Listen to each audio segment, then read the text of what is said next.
Bà, cơ đốcជំរាបសួរបាទសួស្តីបាទលោកគុណគូសាជាថ្មីម្ដងទៀតឥឡូវនេះយើងចូលទៅដល់ការអឺបាទរបៀបដាក់សិលឹកកិច្ចការពីរក្នុងសិលឹកតែមួយ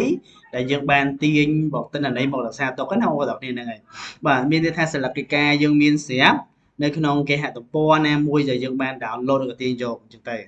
បាទអញ្ចឹងវាមានស្លឹកការវាមានប្រឈរនឹងផ្ទៃដូចគ្នាអញ្ចឹងណាអញ្ចឹងយើងទៅមើលរបៀបដាក់ហើយនៅរបៀប print ទាំងអស់គ្នារបស់ពុំអញ្ចឹងណាហ្នឹងហើយតោះឥឡូវយើងចូលមកដល់ Word យើងធម្មតាហើយយើងទៅកំណត់ដូចពីមុនអញ្ចឹងចូល layout ហើយយើងកំណត់បាទយក size orientation បាទហើយនឹងmargin អញ្ចឹងយក landscape មកបាទហើយយក narrow ពេលយើងណាដែលយើងយក landscape អឺយកផ្ដេកกระดาษនេះផ្ដេកមានន័យថាស្លាកឯកាយើងបញ្ឈរបាទបន្តមកទៀតយើងចូលទៅដាក់រូបភាពបាទដាក់រូបភាពគឺយើងបាទចូលទៅអឺ picture divide មកបាទហើយយករូបភាពណាដែលយើងដាក់នៅកន្លែងណាយើងយកមកបាទអញ្ចឹងនេះយើងត្រូវការស្លាកឯកាបញ្ឈរជាងយកនេះមកបាទគេថាយើងបានស្លាកឯកាចូលមកហើយអានេះអត់ពិបាកទេយើងគ្រាន់តែ copy វាបាទ Ctrl C copy វាហើយយើង paste Ctrl V មកបាទហើយយើងទាញបាទយើងទាញតម្រឹមមកបងប្អូនទាំងគ្នាអញ្ចឹងមុនទាញយើងចុចអានេះមកនេះបាទកន្លែង layout option នេះបើយើងយកទី6នេះហើយយើងទាញទៅបងប្អូនទាំងគ្នាយើងចង់ទាញឲ្យដល់អាបៃតងនេះបាទអានេះដល់បៃតងដែរបាទអញ្ចឹងមានថាវាប៉ុណ្្នឹងឯង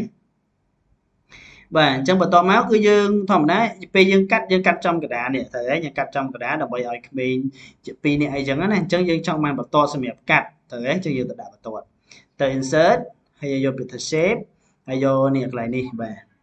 បន្ទាត់នេះណាបាទអញ្ចឹងចុចលើវាមកហើយយើងចង់គូរពីណាមកក៏បានដែរប៉ុន្តែបើយើងចង់គូរឲ្យត្រង់តែម្ដងគឺយើងចុច shift ឲ្យជាប់ណាចុចអា keyboard shift នេះឲ្យជាប់ហើយយើងគូរមកយើងគូរទៅណាក៏វាអត់វាយដែរវានៅត្រង់រហូតបាទអញ្ចឹងយើងបន្លែងឲ្យវិញមកហើយយើងដូរពណ៌យកពណ៌ខ្មៅហើយយើងចង់ដាក់វាជាស្នាមចុចឬក៏យើងដានធំអីនេះយើងចុចកន្លែង shape format ហើយយើងយក shape outline ហើយយើងមើលបាទយើងចង់បានទំហំប៉ុណ្ណាបើវាមានទំហំពួក 1.4 1.2 3.4 អញ្ចឹងទៅឥឡូវខ្ញុំយកអានេះបាទហើយយើងចង់ដាក់ស្នាមចុចដដែលគឺនៅខាងក្រោមនេះបាទនៅ task នេះ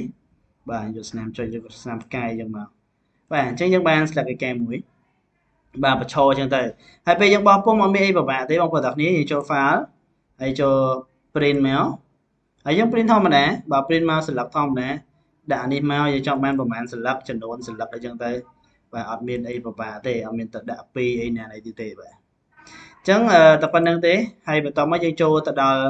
បញ្ឈរមួយទៀតបាទដែលយើងធ្វើមួយទៀតមកទៅយើង set ដូចគ្នាបងប្អូនទាំងគ្នាលឿនបើ layout បើយើងចូលទៅ size ប៉ុន្តែកន្លែងនេះ orientation យកបញ្ឈរវិញណាដោយសារយើងដាក់ស្លឹកឯកាផ្ដេកបាទ narrow បាទជាចូលដាក់ស្លឹកឯកាយើងត្រូវទាញយកឲ្យហើយបើដាក់ក្នុងកុំព្យូទ័ររបស់យើងណាបាទដើម្បីងាយស្រួលបាទអញ្ចឹងយើងយកនេះផ្ដេកបាទផ្ដេកឃើញទេបាទអញ្ចឹងដូចគ្នាអត់មានអ្វីពិបាកទេ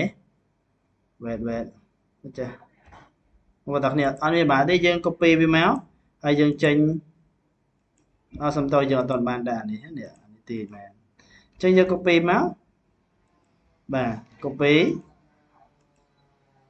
ហើយ paste វាមកបាទឃើញទេបងប្អូនទាំងគ្នានេះចឹងដល់ពេលណាដែលយើងទាញយើងចង់ទាញវាបាទយើងចង់ទាញវាឲ្យអឺមកខាងក្រោមឬក៏យ៉ាងម៉េចចាំមើលសិនណាបាទកុំឲ្យហួសបាទនេះធ្វើសញ្ញាខៀវនេះហើយលើនេះយើងទាញដូចគ្នាខៀវដូចគ្នាទៅហ៎អញ្ចឹងប៉ុណ្្នឹងហើយបងប្អូនទាំងគ្នាបាទអញ្ចឹងដល់ពេលបន្ទាប់ទៀតគឺយើងត្រូវដាក់